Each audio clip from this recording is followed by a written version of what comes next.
Hey, good morning. It's Dr. James. I do hope this message finds you and your loved ones peaceful, safe, and well. And this morning, I want to talk to you specifically about relationships. Relationships during quarantine and lockdown.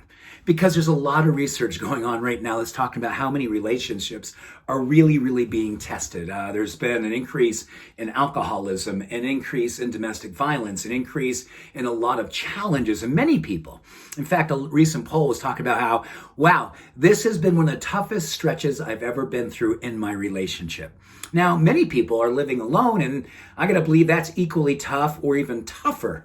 But who knows, right? It's a personal experience. And I just know that I'm super blessed and deeply grateful that just down the hill from my treehouse is my wife and our two daughters. And I am so happy and so grateful that we are safe and sound. And yes, all together under one roof, which is different. And I want to be really honest about that. This is a really unique time. So I want to share with you 3 things that we can be looking at that will help us to navigate being together more than we're probably used to, not having a lot of choice in that. And hopefully that's working for you. This isn't for everyone, but I do know enough that a lot of people are going, man, I got to figure out how to love better because I'm not as loving as I'd like to be. And my patience and my window of compassion, it closed a few weeks ago. So, so here we go. And I want to share with you one thing. And the first principle, this is just based on, listen, my wife and I have been together over 27 years. And we've had ups and we've had downs, but gosh, you know what? We've had an amazing relationship. And over the last 20 years, particularly, it has been a continual deepening.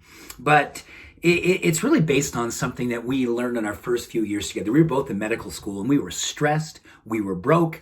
We didn't have enough sleep. We were a mess and our relationship was tested literally every single day. But back when we got married, and this is a picture of us on our wedding day, back when we got married, we were both huge fans of reading Rumi, which you may have heard of. He's a Persian mystic. His whole thing is love, and what an amazing poet. Just look up anything that he's written. Just go, quotes by Rumi, and you will probably see this one quote. Because we read this to each other the morning we got married, and it's been something that's been a glue for us. And it basically says, beyond right doing and wrongdoing, there is a field. I'll meet you there. And I think that's the practice right now that lays the foundation for how do we navigate this very challenging, awesome, unprecedented, unique time that we're all living in right now. Because when we're together all the time, it's easy to find fault. It's easy to feel a lack of compassion, a lack of acceptance.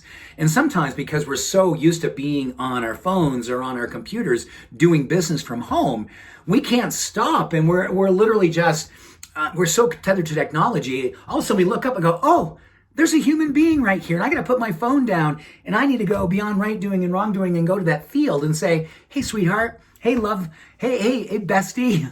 I see you. And I know that may sound like, oh, wow, that doesn't sound that deep. Trust me, it's the deepest neurochemical, beautiful thing you can do because eye contact. Hey, I see you, sweetheart. I see you, loved one. I see you, bestie. It lets oxytocin flow. And why do so many relationships have ups and downs? Because when we first meet someone, oxytocin is literally, whoosh, man, and the love is on and the acceptance and the joy and man, everything goes and you all you see is the good. But you know what? That's why people have affairs because eventually that goes down into the normal range and see something exciting. You're like, there's a girlfriend from 30 years ago. I think I'll start flirting with them. That's just neurochemistry. And I don't mean to, you know what I mean here, guys. We have to keep the light on. We got to keep the fires burning. And when we know and recognize that it's not going so well, drop your phone, make eye contact, make an effort. Beyond right doing and wrong doing, there's a field, I'll meet you there. The second thing, before you open your mouth, ask yourself 3 simple questions. Is it true? Is it kind? Is it necessary? Is it true?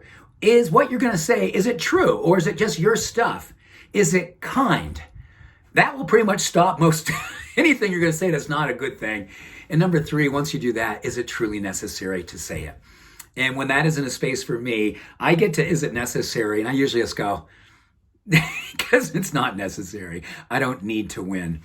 And the third thing, if you have someone that you're presently with, Or if you're having to keep your relationship alive through FaceTimes and Zooms, make an appointment every single day to do one thing. Stop everything and acknowledge and say, I love you. I read a study on I love you when you're fully present and what happens. Trust goes up, empathy goes up, compassion goes up. The exchange of self-awareness and self-esteem and empathy in a way that we literally feel safe goes up. Relationships are going to be tested right now. They're always tested. They're always work. But this is a unique time for work. And I think that we get a chance to be a demonstration. So all the other relationships, the worldwide community relationships, gets a chance to be augmented through the experience that we do in our more intimate ways. So with that, I hope this is helpful. It's something I'm working on with my best friend, my love, and my two beautiful children down the hill from here. Keeping the love light on during these challenging and dark times. I love you. Much love and every blessing. Have a beautiful day. Bye for now.